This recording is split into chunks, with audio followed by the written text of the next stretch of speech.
What is SARS, severe acute respiratory syndrome? Severe acute respiratory syndrome (SARS) is a contagious and sometimes fatal respiratory illness. Severe acute respiratory syndrome (SARS) first appeared in China in November 2002. Within a few months, SARS spread worldwide, carried by unsuspecting travelers. SARS showed how quickly infection can spread in a highly mobile and interconnected world. On the other hand, a collaborative international effort allowed health experts to quickly contain the spread of the disease. There has been no known transmission of SARS anywhere in the world since 2004. What are the symptoms of SARS? SARS typically starts with flu-like symptoms such as fever, chills, muscle aches, headache, and sometimes diarrhea. After approximately a week, these symptoms progress to include a fever of 100.5 F or higher, a dry cough, and shortness of breath. Are you experiencing any of these symptoms? Where did SARS come from? SARS originated in southern China, with the first known cases appearing in Guangdong province in late 2002. The virus is believed to have jumped from animals to humans, with bats considered the natural reservoir and civet cats identified as an intermediary host. The disease spread rapidly from person to person, leading to a global outbreak in 2003. The virus, known as SARS-CoV, is a type of coronavirus, similar to the one that causes COVID-19. When to see a doctor? SARS is a serious illness that can lead to death. If you have signs or symptoms of a respiratory infection, or if you have flu-like signs and symptoms with fever after traveling abroad, see your doctor right away. What are the causes of SARS, severe acute respiratory syndrome? SARS is caused by a strain of coronavirus, the same family of viruses that causes the common cold. Previously, these viruses had never been particularly dangerous to humans. Coronaviruses can, however, cause severe disease in animals, and that's why scientists suspected that the SARS virus might have crossed from animals to humans. It now seems likely that the virus evolved from one or more animal viruses into a new strain. How SARS spreads.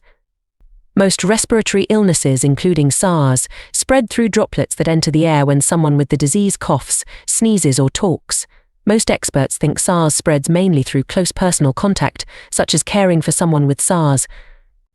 The virus may also be spread on contaminated objects such as doorknobs, telephones, and elevator buttons. Risk factors. In general, people at greatest risk of SARS are those who have had direct, close contact with someone who's infected, such as family members and healthcare workers.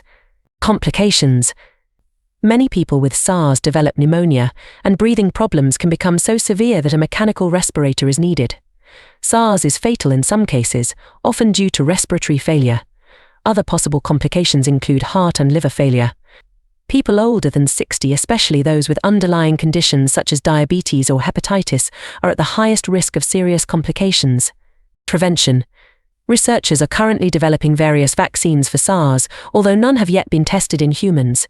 In the event of a re-emergence of SARS infections, it is crucial to adhere to specific safety guidelines when caring for someone who may be infected. Firstly, wash your hands frequently with soap and hot water, or use an alcohol-based hand rub that contains at least 60% alcohol.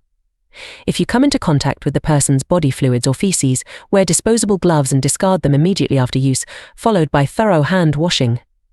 Additionally, when in the same room as an infected individual, wear a surgical mask to cover your mouth and nose, and consider wearing eyeglasses for extra protection.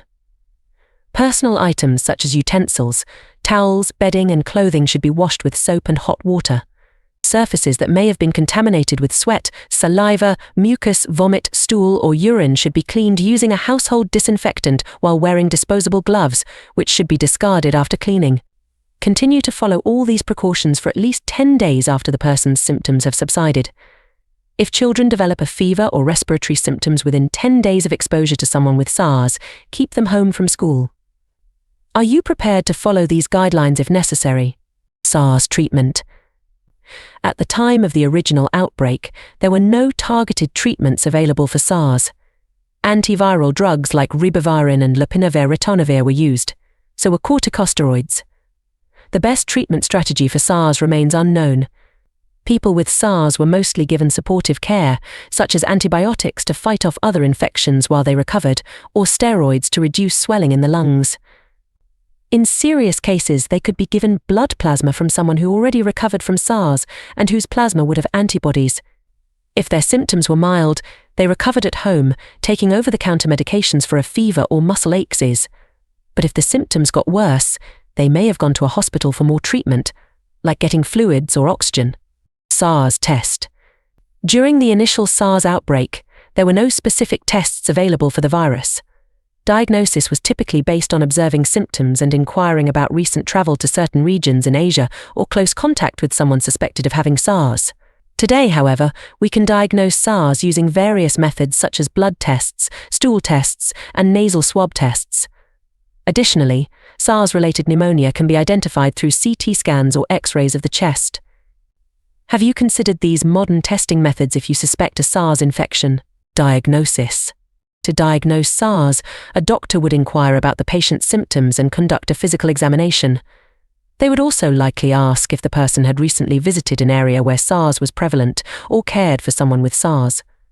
According to the World Health Organization, a diagnosis of SARS requires the following criteria.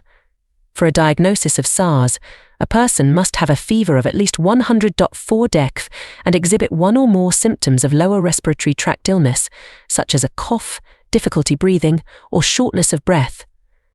Additionally, there must be radiographic evidence suggesting pneumonia and no alternative diagnosis to explain the illness.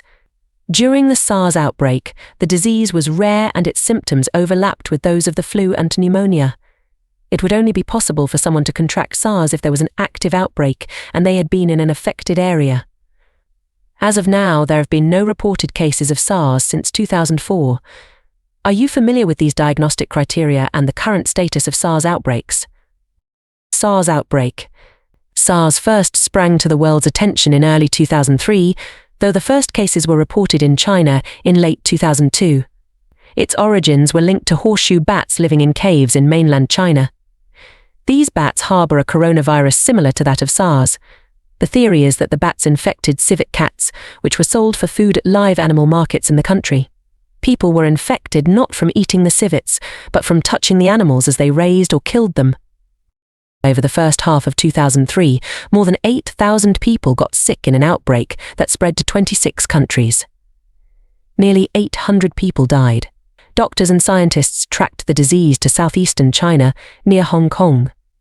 From there, travelers carried SARS to other countries in Asia, such as Vietnam and Singapore, as well as to Europe and Canada.